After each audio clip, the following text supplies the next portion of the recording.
What's up, everybody? Welcome back to the Coinbros. We are your guide through the greatest industry on this little tiny rock, spinning through the universe in the simulation that we're all living in together.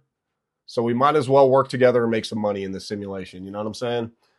It is Wednesday, April 8th, and I would say it was actually pretty good news. What happened, today and yesterday, right? So we were talking about yesterday how there was basically a proposal for a ceasefire with the war.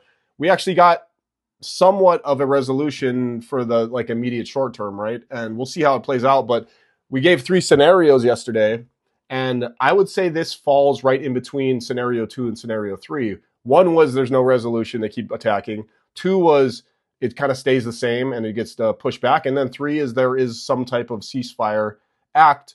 And we were hoping for a 45-day ceasefire, but it ended up being like a 14-day ceasefire. So it kind of got stuck right in the middle there, right? So it's actually better news than it could have been. I'd say, I'm not mad at it, right? And we saw an immediate spike in the market. So Bitcoin hit 72K and up 5% overnight. We all knew that was going to happen with any type of good news. 2-week ceasefire announced.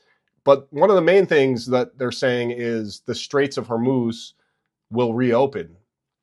Now, I don't know the exact details on that, but that's very positive, right? That means that people are going to be able to get oil again.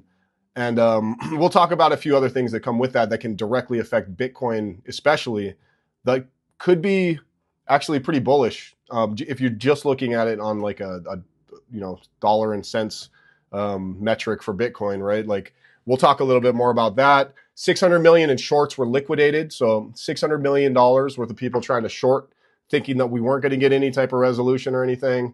They got wrecked, man. And a lot of times when you bet against Bitcoin and crypto, it's like, you're playing a pretty scary game there. Iran accepting BTC for transit tolls. That's what we were going to talk about. And what else? Day 40 of the war is this the turn for hopefully it getting resolved somehow, right? I hope so. Anyway, let's move on. So we will talk about this. Is the ceasefire real? So I'll read this to you. At 6:32 p.m. Eastern on April 7th, 88 minutes before the 8 p.m. deadline, Trump announced a 2-week ceasefire with Iran via Truth Social. Iran confirmed it, which is the most important part. Israel agreed, Pakistan mediated. The Strait of Hormuz is reopening. Bitcoin went straight from 68K straight to 72, almost 73. Oil crashed 10%, which is good, down to $95 a barrel. It was sitting at like 113. And 600 million in shorts got liquidated. S&P futures surging. So let's hope that that gives us about 2 weeks, right, to kind of see which direction. Hopefully they can start having discussions, cooler heads prevail. And the last thing we want is like any more destruction, right? Because that's just not good for humanity. It's not good for the price of, anything in the world, right? Bitcoin, stocks, any type of risk off assets. We don't need war. Trust me. And usually war lasts a lot longer than you want it to when you do go into full-blown war, right? So the terms. So here's some of the terms for the ceasefire. The 2-week ceasefire military operations suspended by both sides. Iran confirmed if attacks are halted, our powerful armed forces will cease their defensive operations. Straits of Hormuz will reopening to oil tankers with coordination with Iran's armed forces and due consideration to technical limitations. So it's not fully open, but oil can flow again, which is very positive. Iran submitted a 10-point proposal. Trump called it a workable basis. So, for negotiations, most major agreements have been reportedly resolved, which is good to hear. And 2-week window to finalize a permanent deal. So that sounds pretty bullish, right? Like that sounds like we're on the right track. 10-point proposal. The fact that Trump called it workable, which means we can figure something out. And let's just hope that headline's correct, right? I know that what they did in the Straits of Hormuz, which they never did before, and which they just implemented, and we'll talk about this, is actually a pretty big story. They charge now. So the big shippers, the big tankers and ships that come through with all the oil, you never used to have to pay for that, right? That was just a deal they made with countries, and you could bring the oil through. And now they're charging $2 million per ship to come through, right? And there is almost half of the world goes through there with their oil, right? When they want to get oil. Imagine how much money that is, $2 million. And now they've announced that you can use Bitcoin to pay that toll, and other probably some other crypto too, but mainly Bitcoin. So, you know, at first point you think, okay, well, that's really crazy. That means like there's a lot of countries that will probably use Bitcoin to pay that toll.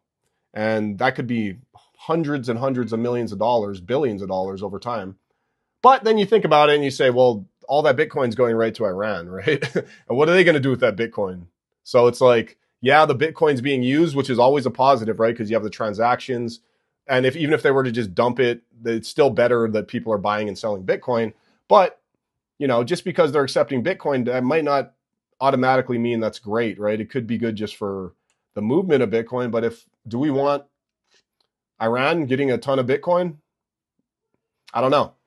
So anyway, there's two ways to look at it, but that is the reality, right? They're accepting Bitcoin. And it just kind of shows that like, it's so like Bitcoin is so useful all around the world for everything, right? And like when you have things like this happen, like it's kind of similar to like when El Salvador started accepting Bitcoin as like, you know, their tender, like you can use it anywhere in the entire country in El Salvador.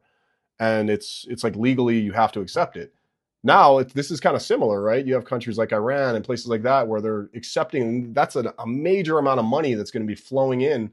And you have to think, if you're not using the Chinese yuan, you're going to use crypto because that's what they accept, right? So I would say 80% of the countries that are going to be paying them to get their boats through, they could be paying in Bitcoin. Hundreds of millions, billions of dollars, you know, in Bitcoin being sent over to Iran to get boats through. So pretty crazy to think. And I think all over the world, we're going to see as things happen where there's events and, you know, there has to be shifts of money and finances. You're going to see that crypto and Bitcoin are probably going to be one of the main things that are used for everything. So anyway, so I don't know if that's bullish or bearish. We'll see.